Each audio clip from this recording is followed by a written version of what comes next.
Hi friends, ಎಲ್ರಿಗೂ ಹೊಸ ವಿಡಿಯೋಗೆ ಸ್ವಾಗತ. ನಮ್ಮ RCB ತಂಡ ಒಂದು ಬೆಂಕಿ ಪ್ರಾಕ್ಟೀಸ್ ನಡೆಸ್ತಾ ಇದೆ ಅಂತಲೇ ಹೇಳ್ಬೋದು. ಯಾವ ಬ್ಯಾಟ್ಸ್ಮನ್ಗಳು ಎಷ್ಟು ರನ್ ಕಲೆ ಹಾಕಿದ್ದಾರೆ, ಹಾಗೆ ಬೌಲರ್ಗಳು ಯಾರು ಎಷ್ಟು ವಿಕೆಟ್ ಎತ್ತಿದ್ದಾರೆ ಅದನ್ನೆಲ್ಲ ನೋಡ್ಕೊಂಬರೋಣ. ಅದಕ್ಕಿಂತ ಮುಂಚೆ ನೀವು ನಮ್ಮ ಚಾನಲ್ಗೆ ಹೊಸಬರಾಗಿದ್ದರೆ ಈಗಲೇ ಸಬ್ಸ್ಕ್ರೈಬ್ ಮಾಡ್ಕೊಳ್ಳಿ, ಹಾಗೆ ಪಕ್ಕದಲ್ಲೇ ಇರೋ ಬೆಲ್ ಐಕನ್ ಮೇಲೆ ಆಲ್ ಅಂತ ಕ್ಲಿಕ್ ಮಾಡ್ಕೊಳ್ಳಿ. ಬನ್ನಿ ವಿಡಿಯೋ ಶುರು ಮಾಡೋಣ. ಮೊದಲಿಗೆ ನೋಡೋದಾದರೆ ಫಿಲ್ ಸಾಲ್ಟ್ ಅವರು ಒಂದು ಪ್ರಾಕ್ಟೀಸ್ ಮ್ಯಾಚಲ್ಲಿ ಕೇವಲ 20 ಬಾಲಲ್ಲಿ 51 ರನ್ ಹೊಡೆದ್ರು ಅಂತಲೇ ಹೇಳ್ಬೋದು. ಒಂದು ಬೆಂಕಿ ಬ್ಯಾಟಿಂಗ್ ಆಡಿದ್ರು. ಹಾಗೆ ಲೈಮ್ ಲಿವಿಂಗ್ಸ್ಟೋನ್ ಇವರು ಕೂಡ ಒಂದು ಬೆಂಕಿ ಬ್ಯಾಟಿಂಗ್ ಆಡಿದರು ಅಂತಲೇ ಹೇಳ್ಬೋದು. ನೆಕ್ಸ್ಟ್ ನಮ್ಮ ಕ್ಯಾಪ್ಟನ್ ರಜತ್ ಪಟ್ಟಿದಾರ್ ಇವರು ಕೂಡ ಒಂದು ಬೆಂಕಿ ಬ್ಯಾಟಿಂಗ್ ಆಡ್ತಿದ್ದಾರೆ.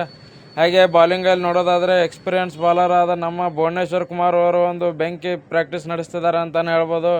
ನೆಕ್ಸ್ಟ್ ಇನ್ನು ಬಾಲಿಂಗ್ ಅಟ್ಯಾಕಲ್ಲಿ ನೋಡೋದಾದರೆ ನ್ಯೂ ಬಾಲರು ಸ್ವಪ್ನಿಲ್ ಸಿಂಗ್ ಆಗಿರ್ಬೋದು, ಹಾಗೆ ಇವರು ಶ್ರೇಯಾಸ್ ಶರ್ಮಾ ಇವರು ಕೂಡ ಒಂದು ಬೆಂಕಿ ಬಾಲಿಂಗ್ ಆಗ್ತಿದ್ದಾರೆ ಅಂತಲೇ ಹೇಳ್ಬೋದು. ಏನಾದರೂ ಕೂಡ ಒಂದು ಬೆಂಕಿ ಪ್ರಾಕ್ಟೀಸ್ ನಡೀತಾ ಇದೆ ಅಂತಲೇ ಹೇಳ್ಬೋದು. ವಿಡಿಯೋ ಇಷ್ಟ ಆಗಿದ್ದರೆ ಲೈಕ್ ಮಾಡಿ, ಶೇರ್ ಮಾಡಿ.